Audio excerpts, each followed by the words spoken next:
आगे बढ़ेंगे। देश में कोरोना के मामले तेजी से घट रहे हैं। 24 घंटे की बात करें तो मामले घटकर 38,000 तक पहुंच गए हैं। मौत भी 500 से कम है, लेकिन डेल्टा प्लस वेरिएंट का डर तेजी से बढ़ रहा है। महाराष्ट्र की बात करें तो डेल्टा वेरिएंट से अब तक 6 मौत हो चुकी है और 66 लोगों की पहचान की गई है। आखिर कैसे ये वेरिएंट वैक्सीन और इम्यूनिटी के कवच को तोड़कर शिकार बना रहा है, देखिए जरा।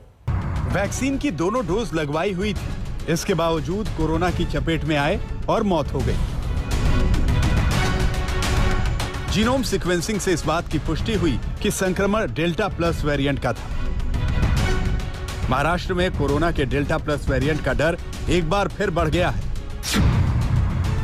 इस संक्रमण की वजह से महाराष्ट्र में तीसरी मौत की पुष्टि हुई।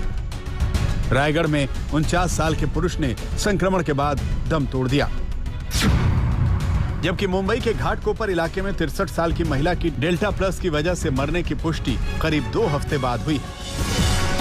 21 जुलाई को इस महिला की रिपोर्ट पॉजिटिव आई थी और 27 जुलाई को मौत हो गई। इस महिला के परिवार के 6 सदस्य कोविड पॉजिटिव हैं। इनमें से 2 सदस्यों में डेल्टा प्लस संक्रमण पाया गया है। बाकी लोगों की रिपोर्ट अभी आनी बाकी है।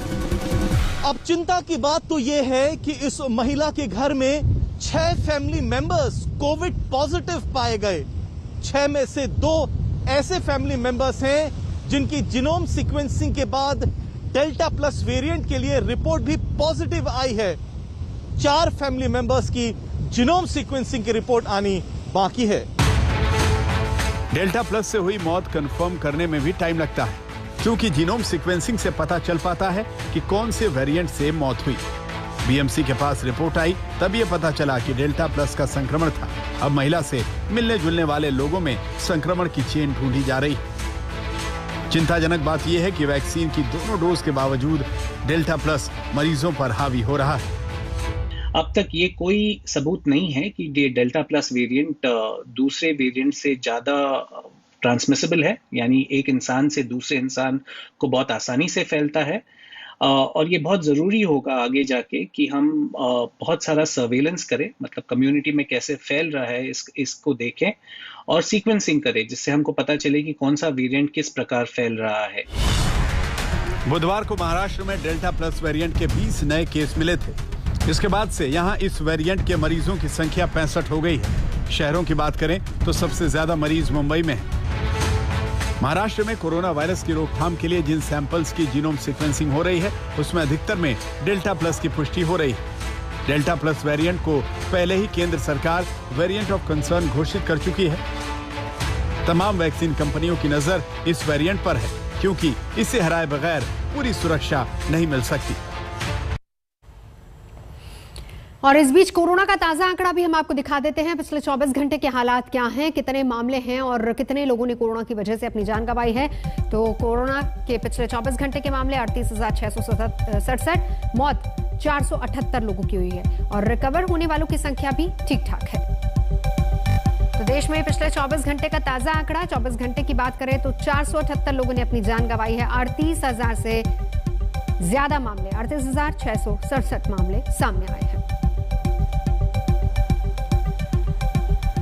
देश भर में 75वें स्वतंत्रता दिवस को भव्य और दिव्य रूप से मनाने की तैयारियां जोर शोर से चल रही हैं। केंद्र सरकार ने भी आजादी के 75 साल को यादगार बनाने की तैयारी की है और इस बीच आतंकियों की देश पर नापाक नजर है। लेकिन आतंकियों की हर साजिश को फेल करने के लिए सुरक्षा का ऐसा चक्रव्यूह तैयार किया गया है कि आतंकी आका खुद भी आ जाएं तो भी इस सुरक्षा को भेद नहीं पाएंगे। दिल्ली और देश के तमाम शहरों में सुरक्षा पुख्ता कर दी गई है। इस वक्त हम लोग मौजूद हैं मिंटो ब्रिज के पास। ये सड़क जो आप देख रहे हैं ये कनॉट प्लेस के लिए जाती है और हम आपको दिखाते हैं कि किस तरीके से 15 अगस्त से पहले सुरक्षा व्यवस्था की गई है। न सिर्फ लाल किले बल्कि पूरे आसपास के इलाकों में, दिल्ली में कई जगहों पर इसी तरीके से बैरिकेड्स लगा करके दिल्ली पुलिस के जवान, पैरामिलिट्री फोर्सेस के जवानों को तैनात किया गया है। अगर हम लाल किले के 10 किलोमीटर रेंज की बात करें तो हर एक जगह पर सीसीटीवी कैमरे लगाए गए हैं। इस तरीके से सीसीटीवी कैमरे लगाए गए हैं कि हर कोई भी अगर उधर से गुजरे तो उसकी जद में जरूर आए, जरूर वो कैप्चर हो। लगातार उनकी मॉनिटरिंग की जा रही है। इसके अलावा जगह जगह इसी तरीके से बैरिकेड्स लगाए गए हैं और जरूरत पड़ी अगर तो कभी अगर रोड को रोकना, कभी ट्रैफिक को रोकना, तो आप देखिए ये जो तमाम रस्सियां वगैरह यहाँ पर रखी हुई हैं, फौरन इनकी मदद से रोड को ब्लॉक कर दिया जाता है। और दूसरी तरफ आप देखिए पूरी तरीके से मुस्तैद जो पैरामिलिट्री फोर्सेस के जवान हैं, जो दिल्ली पुलिस के जवान हैं, वो जगह जगह पूरी दिल्ली में आपको इसी तरीके से नजर आएंगे। बॉर्डर्स पर चेकिंग की जा रही है। जो नेबरिंग स्टेट है, जो वहां के पुलिस अधिकारियों से लगातार दिल्ली पुलिस के अधिकारियों की बातचीत चल रही है। तमाम एजेंसियां सुरक्षा के मुद्दे पर इस वक्त मिलकर काम कर रही हैं। कैमरामैन परमिंदर शर्मा के साथ हिमांशु मिश्रा, दिल्ली आज तक। इस वक्त हम लोग